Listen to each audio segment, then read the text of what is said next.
We're having our first Spanish visa. Thank you for joining us. Brings us happiness to see y'all here at the very first one. My name is Tanya. I am the administrative assistant at the Office for Study Abroad. I will be one of the staff who will be helping you with your visa guidance. And I'm joined with my colleague. Hi, I'm Daniel Riley. I'm the manager of the GW study programs. I manage GW Madrid, specifically related to the visa process and the other GW study programs. We are excited to have you all here today. The Spanish visa process is one of the more complicated processes that students have to deal with. So we're here to get you through that. Let's go. So today we're going to go over the overall process. We're going to be talking about the required documents that you need to gather, as well as where you can get those documents, some costs that are involved with the visa, and anything related to like visa sessions that are coming up, etc. At the end, we will have Q&A, so if you have any questions, just kind of keep it in the pocket and we'll answer it at the end. Okay, so what we're going to be talking to you about is the basic process for a U.S. passport holder who is applying to study abroad in Spain for a semester. If you are not in that specific situation, there may be some changes or there may be some things that apply differently. If you have an EU passport or like a second passport, which is an EU passport, you are golden. You can just go to Spain on that passport and you don't need to think about all of this. If you do not currently have a passport, that's kind of the opposite situation. You should be getting ready to apply right away for that. If you're an international student, the rules may apply slightly different to you based on where your home country is. And if you have international travel plans that are coming up between now and the start of the semester in Spain, then you may also need to make some other arrangements. So if any of those things apply to you, come see me, come see Tanya, talk to us as soon as possible, and we can talk you through what those permutations mean for your personal experience. Cool. So just a brief overview of the process. You're going to commit to the program. If you haven't been accepted to your Spanish program, just hold off on anything like the terms of financial, like money orders, visa fees, all of that. But for the most part, you're accepted, you'll commit to your program, let us know. You'll have time to collect all your required materials. We will have visa sessions later for you to kind of stop by and we can review them. We'll go over them in detail. You'll be joining us again for those visa sessions, review sessions before you submit your final application to us if you're doing the batch process, or independently still, like we would like to review it before you submit it. And then you're going to drop off the materials to us by the deadline. We will share the deadline in a bit, and it'll take about 3 to 4 weeks for it to get processed. Tentatively, it can be less, it can be more. It kind of varies depending on the BLS and the Spanish embassy. So keep that in mind. That's why we stress that there shouldn't be any international travel plans because you are relinquishing your passport. And we will collect your passport on your behalf if you're doing the batch, and then we will notify you to come pick it up at the end, either at the office, if you've already left for back home. There's mailing options for additional fees, so keep that in mind.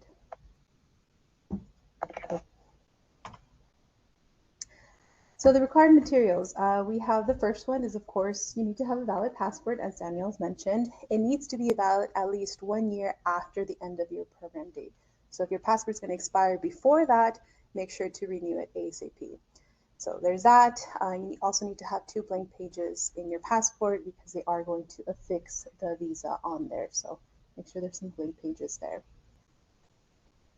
We will need to compile a national visa form. We will share that in a box folder. We sent it out in emails as well, but you will get it, fill it out with just some basic information about yourself, your program, the address or centers you're going to, that kind of thing. You can fill it out electronically, so it can be typed out, which is easier to read on, but make sure you sign it by hand. It needs to be a wet signature. If you type it or write it by hand, it has to be in all capital letters, everything. If they find anything that's lowercase, they might reject it. So we always recommend students to type it out and then at the end, just sign it. You will need a passport size photo. So you need 2 copies of passport size photo. Just go to your local CVS, white background, clear face, nothing covering your face. Make sure it's not printed on printer paper. It needs to be an actual picture image paper, so the glossy matte kind. Again, just go to your local CVS and they can get that for you. You will need to sign a BLS disclaimer. That's just a disclaimer from the BLS, which is a third party who's collecting your applications, who will submit to the embassy. It's just saying that, they're not going to be held liable because, they are carrying your passport. Okay, sorry, you had a quick question? Going back to that one, when you type it out, does it have to be all caps? No, sorry, yeah, no caps. That's why it's easier. You just type it out and print. Okay, proof of admission. This is your letter of acceptance from your program. It needs to be written in Spanish, so your programs are going to be giving you a letter of acceptance that is in Spanish. So print out those. It'll kind of have the dates and the university center's location, that kind of thing. Just give me a second. Proof of financial means. This is the tricky part. This is where students kind of have a holdup in acquiring their proof. You can go 2 routes. The first route is to show proof independently, meaning you are providing your own bank statements. So you need to have a proof of financial means. So your bank statements need to be your 3 most recent bank statements with a minimum of $700 at the ending balance of that statement. If one of those 3 recent bank statements goes below the 700, then you would have to go through your dependent route or your parents. So if you feel like you're not going to meet that minimum requirement, then you would have to reach out to your parents and they will provide additional documents such as a notarized letter of support. It's just kind of stating that they're going to be financially responsible for you while abroad. It needs to be filled out by them, stamped, and notarized by a notary public. So you can just kind of Google search that, find local nearby. If your parent is not nearby and they live in a different state, they need to mail that actual notarized document to you. It cannot be scanned. They're not going to accept a scanned copy. So if they're in, let's say, Utah, they fill it out in a notary public, get it stamped, notarized, they need to mail that to you. Additionally, they need to provide their own 3 recent bank statements as well as a copy of their ID or passport. So a scanned copy of their ID or passport that is notarized, and a copy of your birth certificate. Moving along. I'll stop there because that was a lot of information. Questions? I know we kind of waited to the end, but we will provide these slides to the students, but there is no way to make it bigger. No, because there's only option to shorten it. Let's see. I will say this is a lot of information. It's a lot of materials. And we recognize the fact that you are probably going to do this once in your life, whereas we have walked students through it at this point like hundreds of times. So if you have questions, if you get stuck on something, don't hesitate to just reach out to us because we can probably help you navigate whatever it is that you run into as a roadblock pretty quickly. Yeah, we can zoom it in, but then you won't be able to see the other stuff. But no worries, we will share this with you in like letter emails. Oops. Wait. And then at the bottom, proof of health insurance. All students are automatically enrolled in GeoBlue, so you'll have our health insurance. But some of your provider programs have their own insurance, and you can use that document or letter they provide you, so you can add that to your application.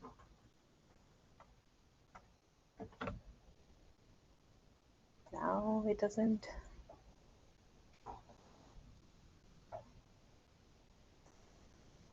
Okay. Proof of residency or study in the U.S. and consular district. So because you guys are GW students, you are allowed to apply through the DC consulate or DC here.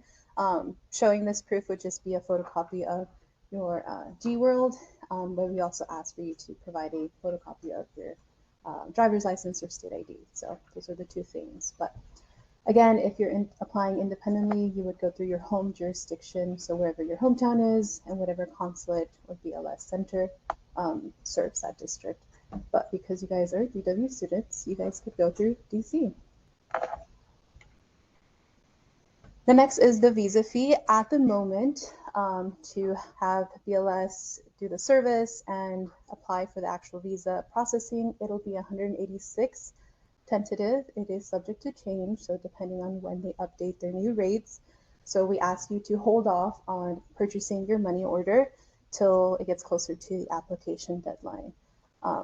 We'll kind of send reminders and letting you know when it is okay, and you can get a money order at your local post office. Some CVS does it. The one here on campus or near campus has that option to have money orders, as well as maybe going to your bank and getting a cashier's check. It cannot be personal. They're afraid that it might bounce or have any issues with that. That's why they preferred money orders for payments. The next document you need is a notarized batch processing letter. So this is just a letter that's provided by us. You fill out, you get it notarized. Basically, it states that you give authorization to the OSA staff to handle your documents, your application, and submit it on your behalf, as well as pick it up on your behalf. Just again, authorizing us because we are handling, your personal information and passports. And next we have the OSA liability waiver. Again, you're going to read it. You are handling or handing off your passport and sensitive information to us. So there's just that from the university that requires us to fill out.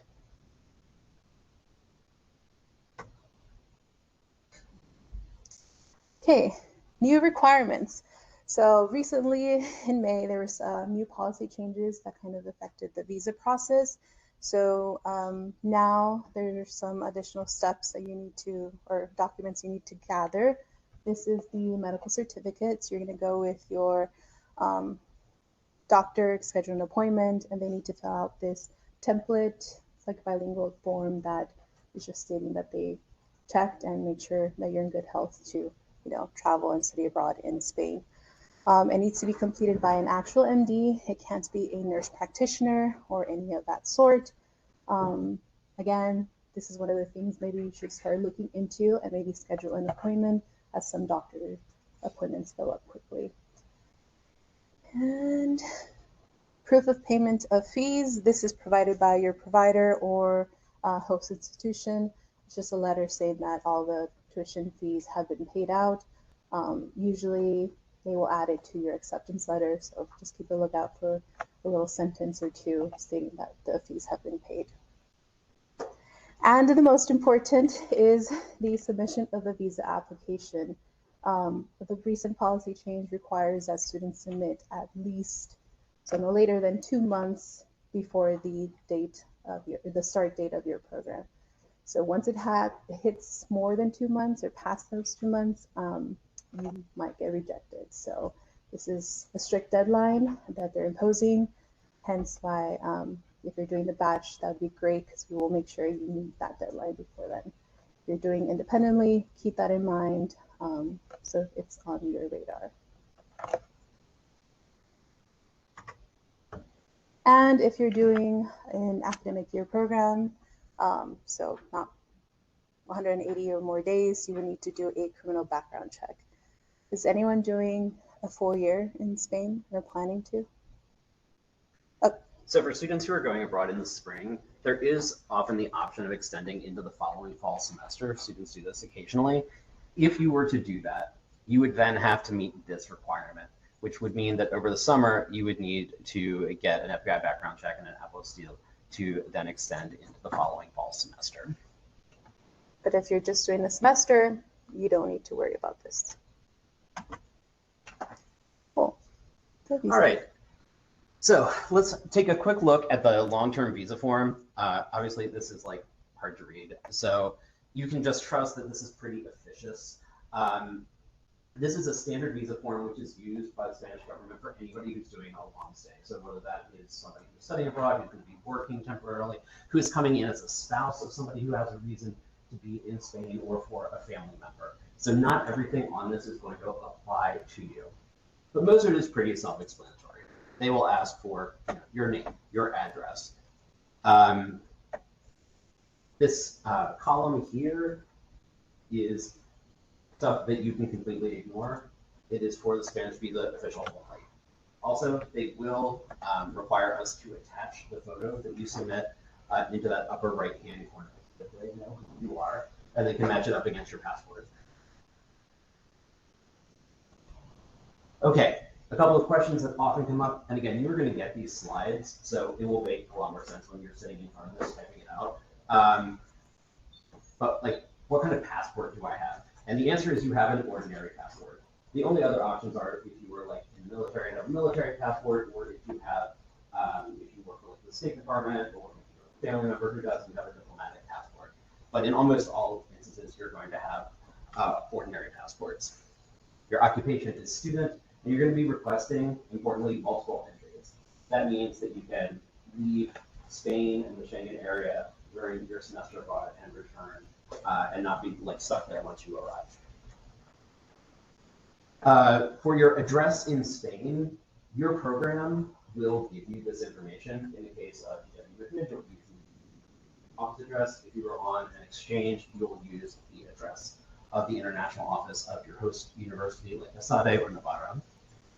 And then there are a number of questions that you can skip, and again, you'll have these directions. This is a giant page which you fill in almost nothing. So again, you just skip to question 28 and complete that. And then finally, this page also just has a few other items that you fill in. You can completely skip 29, and then ultimately you sign, date, and interestingly place. That means that the Spanish government and often other European countries will want you not to just say your name and date something, but they also want to know where you did it. So you just fill in like Washington, D.C., September 29, and your signature.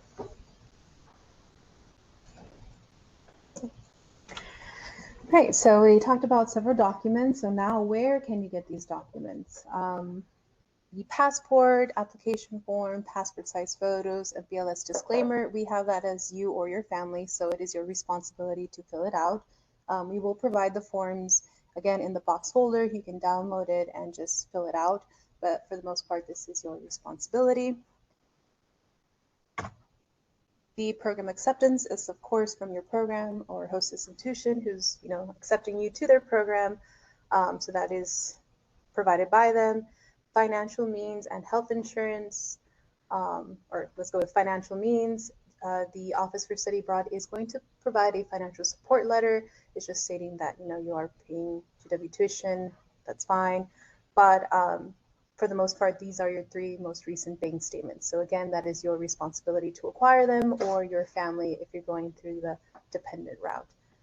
The health insurance, as I mentioned earlier, every student is enrolled in GeoBlue, so you will have that letter, but also your provider programs or certain programs have their own health insurance, and they will give you that letter too. So there's both options for that. The license and student ID, that is your responsibility, again, to get the photocopy of that. Your visa fee, batch process letter, OSA liability, and the medical certificate. Again, that is your responsibility to go and fill it out, acquire the money, the visa fee, or go to your doctors to get that medical certificate. So that is on you. And proof of payment, again, that is provided by your program or host institution in their acceptance letter, or a separate letter that states all the fees have been paid. So that is where you're going to get them from.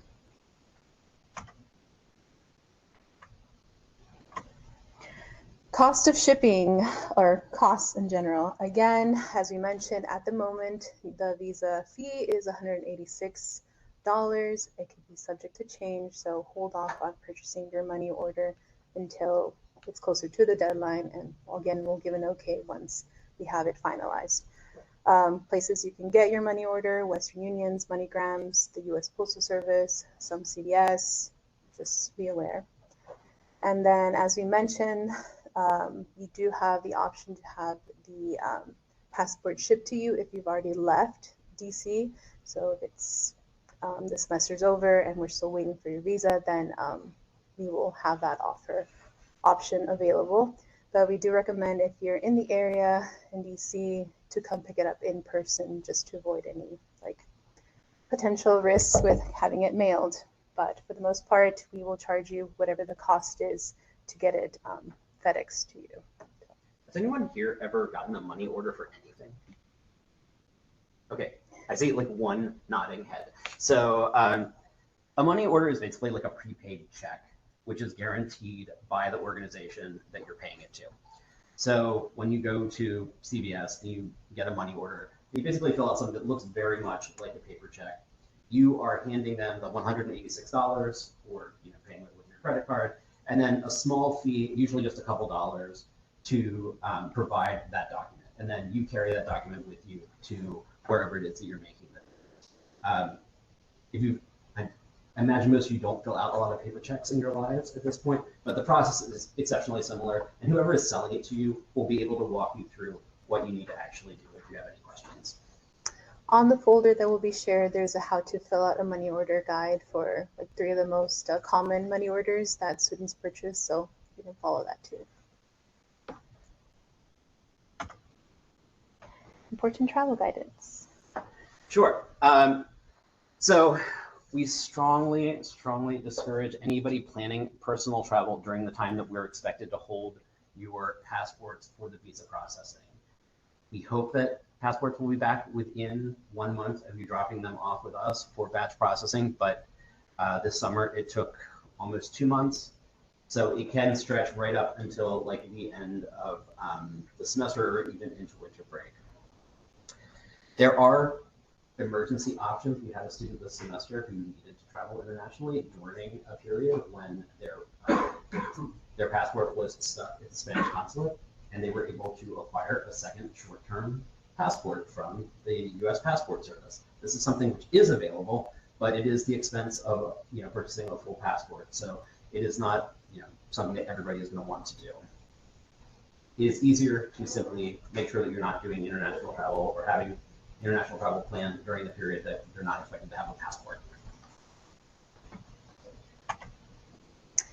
Okay, a document review. After this visa session, we will give you more about the checklist, where you can get those documents or forms to fill out. But again, if you've already started to look into your documents and gathering them, you can join one of our visa sessions so that we can kind of review it and say oh, this is fine, or this might be an issue, trying to help you look at your application before you submit it to avoid any delays. Yeah, if there's anything missing or any applications once you submit it, or anything missing in your application, we will reach out and try to get you to complete it or send us anything that is required. So keep a lookout for your inbox or any emails coming from us, especially with your visa. I know you all can get busy in the semester, but just keep that in mind. And there's an option to have schedule an appointment with me if it's absolutely necessary. But again, we have multiple visa sessions throughout the semester. I strongly urge you to attend one of those so that you can see us more in person. Speaking of the visa sessions, here are some important dates and events. So the first one's already cut off. We're here. So thank you for attending. We have the next visa days. We have in Wednesday, September 24th. Next is October 6th, then October 20th. And again, the visa batch deadline. I know it says 27th, but it's the 15th. I forgot to change that. And then we will submit the application to BLS on November 3rd, tentative. This date can move up. So the application deadline, October 15th, ignore the 27th. Make sure to have it then, your application already by then. Here, correct deadline, Wednesday, October 15th. You can drop off your submission or application to us from 9 a.m. to 5 a.m. on that 5 p.m. that day. Drop it off with our first floor grad assistant and follow up with an email to either Daniel or myself, letting us know that you dropped off your visa, so that we're aware and can follow up with that. That is the deadline. If you're like, oh, I have all my documents ready, you're more than welcome to submit it earlier than that. But just be aware you are submitting your passport, so keep that in mind. Will we find out if we're accepted to the program before the? Generally, yes. It depends on what program you are applying to. But if you're applying to GW Madrid, application deadline is September 27th, I believe, and you should hear back from us by October 10th at the very latest. So for those who 24th. are 24th. having deadlines or haven't found out if they're accepted to your program, still kind of prepare the documents you can prepare, but anything that requires like you to pay, like getting your money order or any like notarized stuff, just hold off until you have your acceptance letter. As Daniel mentioned, the turnaround is 3 to 4 weeks. If everything goes well, it can be shorter, it can be longer, depending on how busy the embassy is, as well as if there's any issues with your application that can cause further delays. So again, do not travel. Hey, any questions? That was a lot of information. We will provide these slides and all the list of documents, application form, dates, processes, all of that. But yes. Just to clarify that, like October 15th date, if we're doing a provider program, that does not apply to us because we're not included in that bachelor process, right? If you're doing IAU or IFSA, you have the option to do batch. We recommend that, yeah. But if your program already gave your acceptance letter, you can kind of start that soon if you want. Yes. For the medical certificate documents, I saw my doctor and don't mind, can I just send it to them to fill out, or do you need to like still come in for that? That's actually a question for your doctor. It is possible that they will be happy to sign off on it, given the fact that you recently had an appointment with them. But they may say that they need to see you in person. For those of you who are trying to figure out where and how you can schedule this, maybe you're not going to be home to meet with your home physician, or you don't have a regular family physician here in DC. This can be done at the Student Health Center, but you just have to make sure that whoever signs off on it is one of the MDs on staff and not a nurse practitioner or a non-MD. Is there like a template for the Spanish one too, or is that just optional? A template for? Or like the medical? Yeah. BLS, they provide it, so it's going to be one of the forms in the folder, so you don't have to worry about it. You just use that. Yes.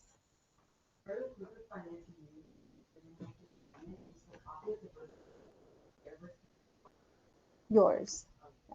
You just want to make sure like whoever's being financially responsible, there's a connection, familial tie, so there's that. Yes. So my driver's license expires first, so proof of identity with my driver's license. That's fine. You have your GW card, so that should be fine. But you can still take a scan of it and just provide it. Any other questions? Was it talked about having a European passport? Is it fine that you're like not an international student and completely born here? And like you could still use it? Yeah, absolutely. So if you have dual citizenship, born in the United States, grew up in the United States, but you have a Romanian passport or a French passport, that's totally fine to use for study in the EU. And like if you're there, like you won't get penalized for anything? Thank you. Any other questions? Yes. So do does that like this nominated and like accepted into your program? Is that you just automatically enrolled or You're automatically enrolled by the Office for Study Abroad.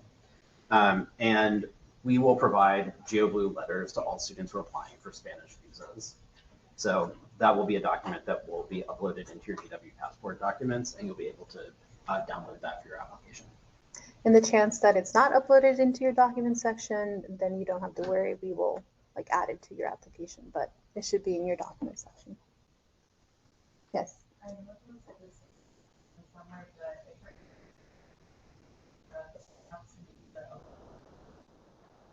like it says admissions doesn't